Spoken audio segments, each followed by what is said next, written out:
Hi friends, welcome to my channel. நம்ம இந்த வீடியோல எதை பத்தி பார்க்க போறோம் அப்படினா wood. The wood பத்தி தான் நம்ம இந்த வீடியோல பார்க்க போறோம். Okay friends, வீடியோக்குள்ள போறதுக்கு முன்னாடி நம்ம சேனலை first time பார்க்கறீங்கன்னா subscribe பண்ணுங்க. இந்த வீடியோ உங்களுக்கு பிடிச்சிருந்தா லைக் பண்ணுங்க. Okay, இந்த வீடியோக்குள்ள போகலாம். Okay. இந்த wood வந்து நம்ம நிறைய வழியில யூஸ் பண்ணலாம். ஆனா இப்போ நம்ம வந்து ரெண்டு மெத்தட் மட்டும் தான் பார்க்க போறோம். ஃபர்ஸ்ட் என்னன்னா ஒரு விஷயத்தை வந்து கடந்த காலத்துல ஒருவர் சொன்னதை நம்ம வந்து தெரிவிக்கும் போது அங்க wood யூஸ் பண்ணி பேசுவோம்.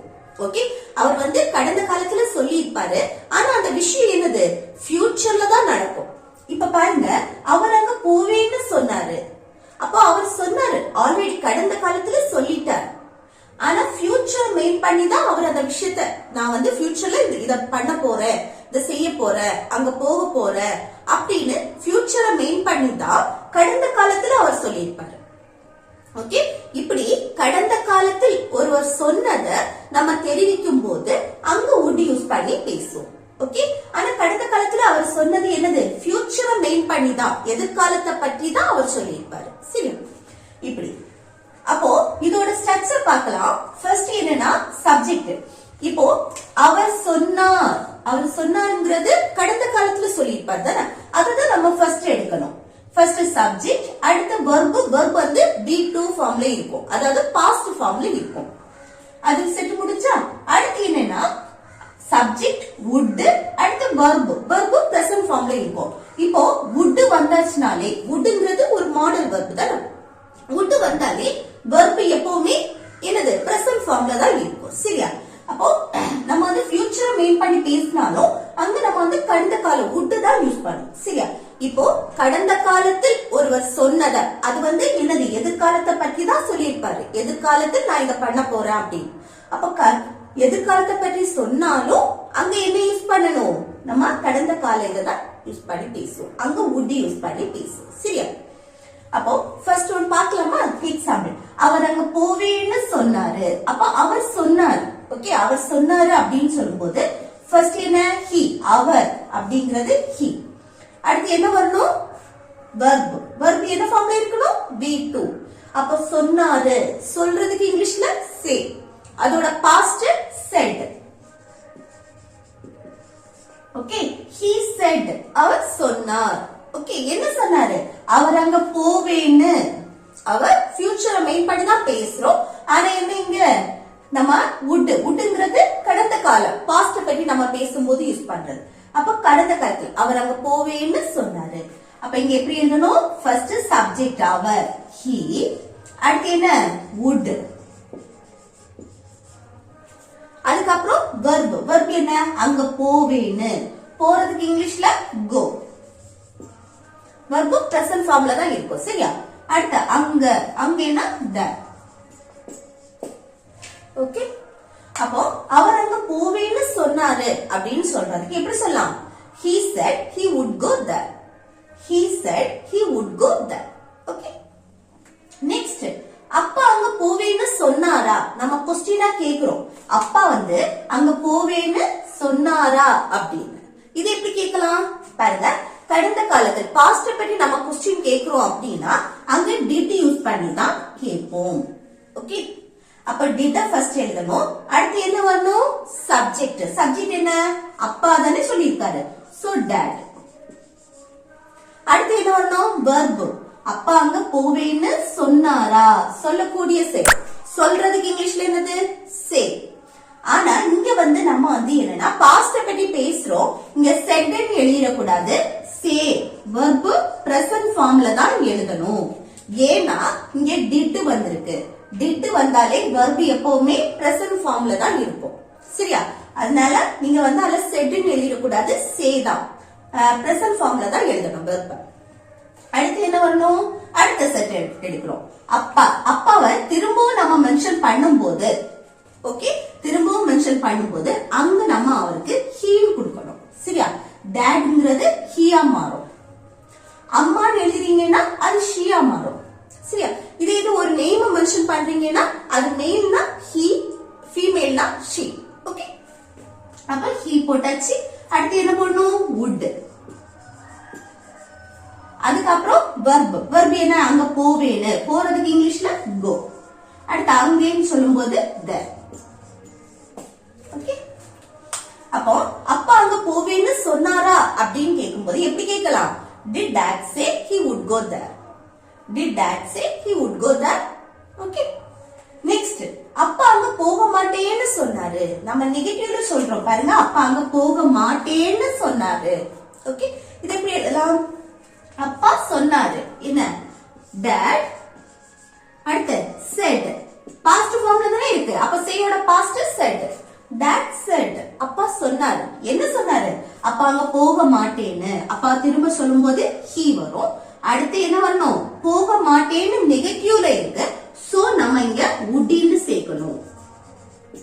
wouldn't இல்லனா would not னு சொல்லிக்கலாம். ஓகே, would not இதோட ஷார்ட் தான் wouldn't. ஓகே, அடுத்து போறதுக்கு இங்கிலீஷ்ல go. அடுத்து அங்கேனா the. ஓகே, அப்போ அப்பா அங்க போக மாட்டேன்னு சொன்னாரு அப்படின்னா dad said he wouldn't go there. Dad said he wouldn't go there. Okay, அடுத்து நெக்ஸ்ட் பாருங்க, அவன் போய் சேர்ந்த உடனே கால் பண்ணுவேன்னு சொன்னான். என்ன சொன்னா? அவன் போய் சேர்ந்த உடனே கால் பண்ணுவேன்னு சொன்னான். இது எப்படி எழுதலாம் பாருங்க, அவன் போய் சேர்ந்த உடனே கால் பண்ணுவேன்னு சொன்னான். அவன் சொன்னான். he verb என்ன ஃபார்ம்ல இருக்கும்? பாஸ்ட் ஃபார்ம்ல இருக்கும். சொன்னான் சொல்றதுக்கு இங்கிலீஷ்ல say, அதோட பாஸ்ட் said. he said அவன் சொன்னான். என்ன சொன்னான்?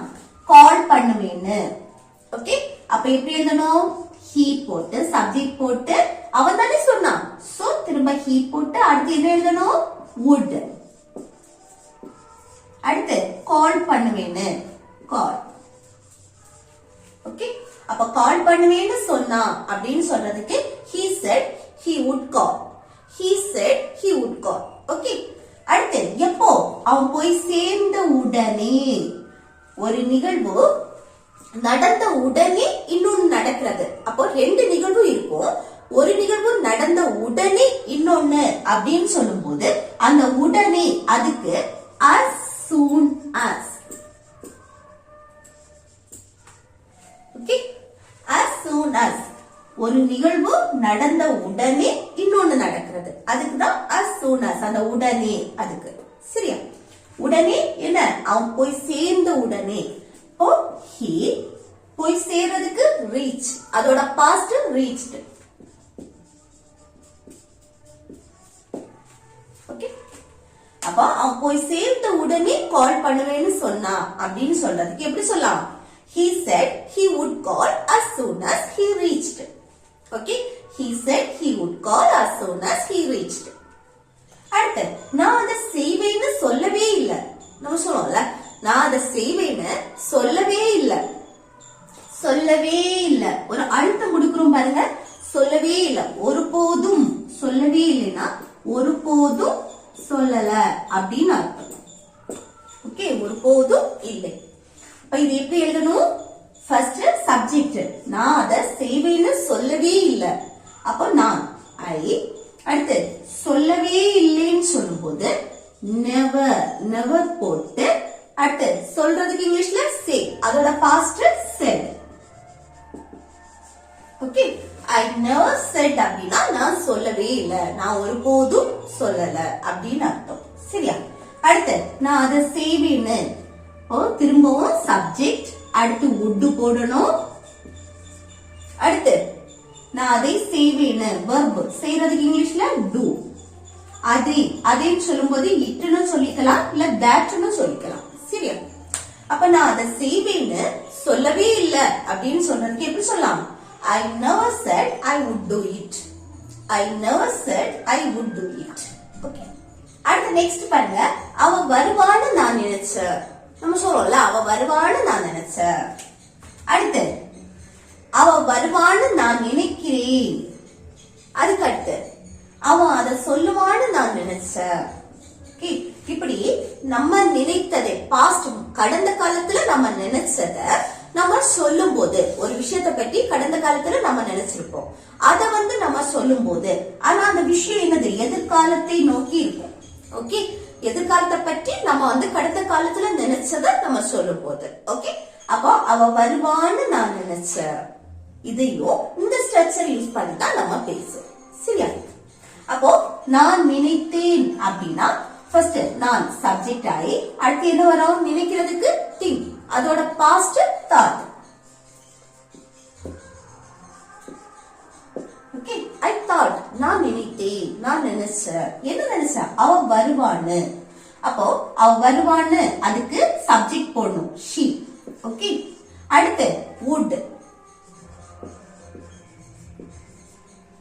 அதுக்கப்புறம் verb வருவான்னு வாரதுக்கு இங்கிலீஷ்ல come ஓகே இப்படி ஃபியூச்சர்ல ஒரு விஷயம் நடக்கும் அப்படின்னு நம்ம கடந்த காலத்துல நினைக்கிறதையும் நம்ம இந்த மாதிரி சொல்லணும் சரி அப்ப அவ வருவான்னு நான் நினைச்சேன் அப்படின்னு சொல்றதுக்கு I thought she would come I thought she would come okay அடுத்து நெக்ஸ்ட் பாருங்க அவ வருவான்னு நான் நினைக்கிறேன் இது என்ன நம்ம பிரசன்ட்ல சொல்றோம் இப்ப யாராவது நம்ம கிட்ட அவ வருவான்னு கேட்டா நம்ம என்ன சொல்லுவோம் அவ வருவான்னு நான் நினைக்கிறேன் அப்படி அப்ப அவ வருவான்னு நான் நினைக்கிறேன் இப்ப பிரசன்ட்ல நம்ம சொல்றோம் அவ வருவான்னு நான் நினைக்கிறேன் ஆனா என்ன வருவான்னு ஃபியூச்சரை மெயின் பண்ணி நம்ம பிரசன்ட்ல சொல்றோம் அப்ப இங்க வந்து நம்ம ஸ்ட்ரக்சரை மாத்துவோம் இது என்னன்னா கடந்த காலத்துல நினைச்சத நம்ம சொல்றது ஓகே கடந்த காலத்துல நம்ம நினைச்சிருப்போம் ஆனா ஃபியூச்சர்ல இது நடக்கலாம் நடக்கும் அப்படின்னு சொல்லிட்டு நம்ம நினைச்சிருப்போம் ஆனா இது என்ன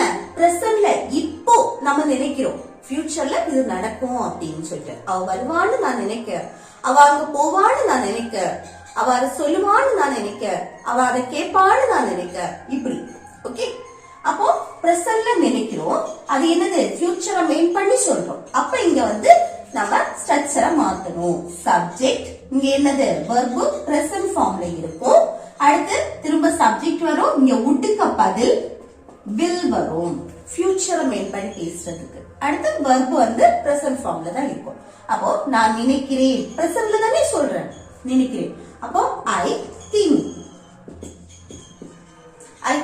நான் நினைக்கிறேன் என்ன அவ வருவான்னு ஃபியூச்சரை மெயின் பண்ணி பேசுறோம் சோ இங்க என்ன அவள் she அடுத்து would-க்கு பதில் will போடுவோம் அடுத்து verb வருவான்னு வாரதுக்கு இங்கிலீஷ்ல come ஓகே அப்போ அவ வருவான்னு நான் நினைக்கிறேன் அப்படின்னா I think she will come I think she will come அவ வருவான்னு நான் நினைத்தேன் அப்படின்னு பாஸ்ட மெயின் பண்ணி நீங்க வந்து பாஸ்ட்ல சொன்னீங்க அப்படின்னா அங்க வந்து எப்படி பேசணும் I thought she would come okay ரெண்டுக்கும் டிஃபரன்ஸ் புரியுதுல அவ அத சொல்லுவான்னு நான் நினைச்சேன் நம்ம வந்து கடந்த காலத்துல நம்ம நினைக்கிறது அவ அத சொல்லுவான்னு நான் நினைச்சேன் இது எப்படி சொல்லலாம் நான் நினைத்தேன் I thought என்னது அவன் he அடுத்து would verb என்ன அதை சொல்லுவான்னு சொல்றதுக்கு இங்கிலீஷ்ல say அடுத்து அதை இட்டுன்னு சொல்லலாம் இல்ல thatன்னு சொல்லிக்கலாம் ஓகே அப்போ அவன் அதை சொல்லுவான்னு நான் நினைச்சேன் அப்படின்னா I thought he would say that I thought he would say that okay அடுத்து நெக்ஸ்ட் பாருங்க அருண் மீராவை பத்தி கேட்பான்னு நினைச்சேன் நம்ம சொல்லுவோம்ல அருண் வந்து மீராவை பத்தி கேட்பான்னு நினைச்சேன் அப்படின்னு இது எப்படி சொல்லலாம் பாருங்க நினைத்தேன் நான் நினைச்சேன் அப்போ I thought அடுத்து என்ன அருண் மீராவை பத்தி கேட்பான்னு அப்போ அருண் சப்ஜெக்ட் என்ன அருண் அடுத்து would அதுக்கப்புறம் verb என்ன மீராவை பத்தி கேட்பான்னு கேக்குறதுக்கு ask அடுத்து மீராவை பற்றி அந்த பற்றி அதுக்கு about மீரா ஓகே அப்போ அருண் மீரா பத்தி கேட்பான்னு நினைச்சா அப்படின்னு சொல்றதுக்கு எப்படி சொல்லலாம் I thought Arun would ask about Meera I thought Arun would ask about Meera okay next அவன் நீல நிற சட்டை அணிவான்னு நினைச்ச நம்ம சொல்லுவோம்ல அவன் வந்து ப்ளூ கலர் ஷர்ட் வந்து போடுவான்னு நினைச்ச அப்படின்னு இது எப்படி சொல்லலாம் நினைச்ச நான் நினைத்தேன் I thought நான் என்ன நினைச்சேன் அவன் வந்து ப்ளூ கலர் ஷர்ட்டை போடுவான்னு நினைச்சேன் அப்போ இப்ப சப்ஜெக்ட் என்ன அவன் அவன்னா he அடுத்து would அடுத்து verb என்ன நீல நிற சட்டை அணிவான்னு அணிவான் போடுவான்னு அதுக்கு wear. அடுத்து நீல நிற சட்டை blue shirt. ஓகே, அப்போ அவன் நீல நிற சட்டை அணிவான்னு நினைச்சான் அப்படின்னு சொல்றதுக்கு எப்படி சொல்லலாம்? I thought he would wear a blue shirt. I thought he would wear a blue shirt. Okay, next Bala call பண்ணுவான்னு நினைச்சேன். பாலா கால் பண்ணுவான்னு நான் நினைச்சேன். இது எப்படி சொல்லலாம்?